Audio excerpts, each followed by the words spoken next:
अस्सलाम वालेकुम नाज़रीन, हाईटेक न्यूज़ के खबरनामे में आपका खैर मकदम है। मैं हूं नेहा खान। नजर डालते हैं आज की अहम खबरों पर।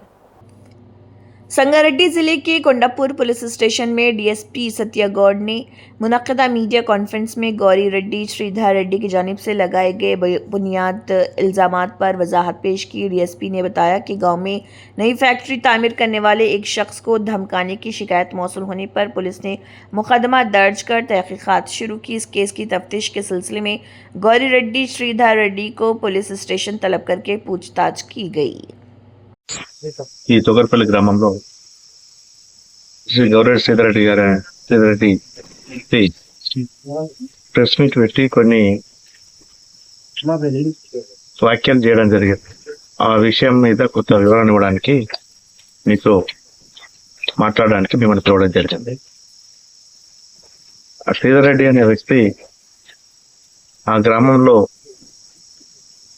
ఒక కొత్త నూతనంగా నిర్మితమవుతున్న ఒక ఫ్యాక్టరీకి సంబంధించి ఆ ఫ్యాక్టరీకి సంబంధించిన వ్యక్తి మీద అక్కడికి పోయి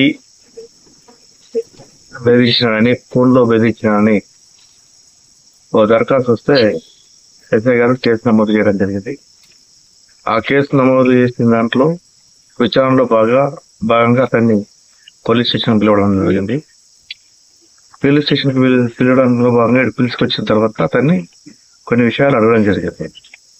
మీరు ఎందుకు పోయారు, మీరు ఎందుకు ప్రశ్నించారు, ఒకవేళ ఏమైనా అభ్యంతరం ఉంటే సంబంధిత శాఖలతో మీరు సంప్రదించి వాళ్ళకు పిటిషన్ ఫిర్యాదు రూపకంగా కానీ కన్సల్ట్ చేసి కానీ వాటికి తీసుకోవచ్చు అని చెప్పేస్తున్నప్పుడు అతను మహిళాధికారం కూడా చూడకుండా అభ్యంతరకర భాష మాట్లాడాడు. దాని విధంగా మొదలు వచ్చినప్పుడు పోలీస్ స్టేషన్లో అందరికీ రిసీవ్ చేసుకున్నట్టే అతన్ని కూడా రిసీవ్ చేసుకోవడం జరిగింది, అతనితో మాట్లాడడం జరిగింది. అతను చెప్పింది కానీ అతని ప్రవర్తన మీ అందరికీ కూడా గతంలో మీరు లోకల్ కాబట్టి మీకు ఐడియా కూడా ఉంటుంది. కొంత అభ్యంతరకరమైన భాష వాడడం వల్ల అతన్ని ఇప్పుడు ఆ రకం కింద కూర్చోబెట్టిండని చెప్పేసి అతను చెప్పుకుంటాడు. దానికి కారణం ఎవరు? ఆయన ప్రవర్తన. సరే, ఆ విషయం అది ఉంది.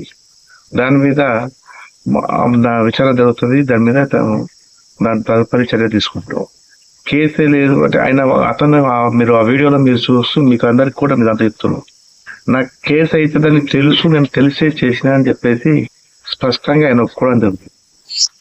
చట్టం పట్ల ఎంత దాని గురించి విధేయత ఉంది, చట్టం పట్ల ఏ రకమైనటువంటి అభిప్రాయం ఉందని దాన్ని బట్టి మీరు అర్థం చేసుకుంటారు. అతనే చెప్తుండు. నేను కూడా చూసిన ఫుటేజ్ క్లిప్పింగ్.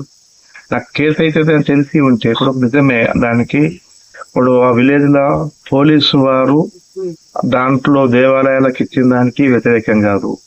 ఆడ ఈ పల్లె ప్రకృతి వనం చెట్లు చేయడం దాంట్లో మాకు సంబంధం. దానికి సపరేట్ డిపార్ట్మెంట్ ఉంది, సపరేట్ డిపార్ట్మెంట్ వాళ్ళు డీల్ చేస్తారు. ఇంకా రోడ్డు వాటికేవి కూడా మాకు సంబంధం లేదు. వాటికి ప్రత్యేక డిపార్ట్మెంట్, ప్రతి ఒక్క ఆ పనికి ఒక శాఖ ఉంది. ఆ శాఖ వాళ్ళు దానికి సంబంధించేసి వాళ్ళు చూస్తారు. ఇప్పుడు ఎవరికైనా ఏమైనా అభ్యంతరం ఉంటే అతనే కాదు ఇంకెవరికైనా కానీ, ఆ ఊరు వాళ్ళు కాదు వేరే ఎవరికైనా కానీ ఎవరికైనా అభ్యంతరం ఉంటే ఖచ్చితంగా సంబంధిత శాఖతోటి సంప్రదించి దానితో తగు చర్యలు తీసుకోవడానికి ప్రతి వ్యక్తికి, భారతదేశంలో ఉన్న ప్రతి ఒక్కరికి స్వేచ్ఛ ఉంది. పోలీసు వారిని దాంట్లో డబ్బులు తిన్నారు ఆరోపణలు ఉంటే, ఒకవేళ నిజంగా ఆయన దగ్గర ఆధారం ఉంటే మా పై అధికారులు ఉంటారు. ఆ పై అధికారుల దగ్గర పోయి సంపాదిస్తే ఖచ్చితంగా వాళ్ళు విచారణ చేస్తారు. దానికి అనుగుణంగా లభించిన సాక్ష్యాధారాల ఆధారంగా చర్యలు తీసుకుంటారు. కానీ ఈ రకంగా చేయడము ఇదంతా ఒక రకంగా బెదిరింపు చేసే కార్యక్రమంలో భాగమని నేను చెప్తాను. ఎందుకంటే అతను నా మీద కేసులు లేవు అని చెప్పేస్తాను.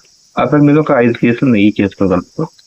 గతంలో నేను ఈ హంగారిలో పనిచేస్తున్న కాలంలో గతంలో ఒక ప్రైవేటు ఈ వెంచర్ వాళ్ళతోటి ఏదో మధ్యవర్తిత్వము వహించి దానికి సంబంధించిన డబ్బులు అఫ్ కోర్స్ ఆయన మధ్యవర్తి వహిస్తే వాళ్ళకు వచ్చే వాళ్ళు తీసుకోవచ్చు. వ్యక్తిగతమైనటువంటి విషయం, దానికి మాకు సంబంధం లేదు. కానీ దాని విషయంలో ఆ కంపెనీకి సంబంధించిన వ్యక్తి ఎంఆర్ఓ ఆఫీస్కి వస్తే అతన్ని బలవంతంగా బెదిరించి వెహికల్ ఎక్కించి తీసుకుపోయి పెద్దపూర్ దాకా తీసుకుపోయి అతని ఫోన్లో అక్కుని చేసి అన్నప్పుడు అప్పుడు జరిగిన సంఘటన అప్పుడు కేసు అయితే ఆ కేసు నా కేసు నమోదు చేసిండు, ఇన్వెస్టిగేషన్ కంప్లీట్ చేసి కోర్టులో ఛార్జ్ షీట్ వేసారు. కోర్టులో మీరు దాన్ని బట్టి కోర్టులో మీరు నిరూపించుకోవచ్చు, మీరు తప్పు చేసిందా తప్పు చేయలేదా అని చెప్పేసి లభించిన పోలీస్ దగ్గర ఉన్నటువంటి ఎవిడెన్స్ ప్రొడ్యూస్ చేస్తారు కోర్టులో. వీళ్ళు డిఫెన్స్ లేకపోతే వాళ్ళు ప్రూవ్ చేసుకుంటారు. దాంట్లో మెరిట్స్ మీద కోర్టు నిర్ణయం తీసుకుంటే దాంట్లో ఇప్పుడు కేసులు లేవు, ఇదే కొత్త కేసు అని చెప్పేసి అన్న విధంగా చెప్తే రికార్డు పెట్టుకుంటే రికార్డు చెప్పదా ఏంటిది వాస్తవం అనేది. ఇప్పుడు అవును, మాకు చట్టబద్ధమైనప్పుడు ఇల్లీగల్ చేయాల్సిన అవసరం లేదు. చట్టబద్ధమైన పద్ధతిలో ఒక తప్పు చేసే వ్యక్తిని కంట్రోల్ చేసుకోవడానికి ఒకటి బైండ్ ఓవర్ అనేది ఒకటి మాకు చట్టబద్ధంగా మాకున్న సాధనం.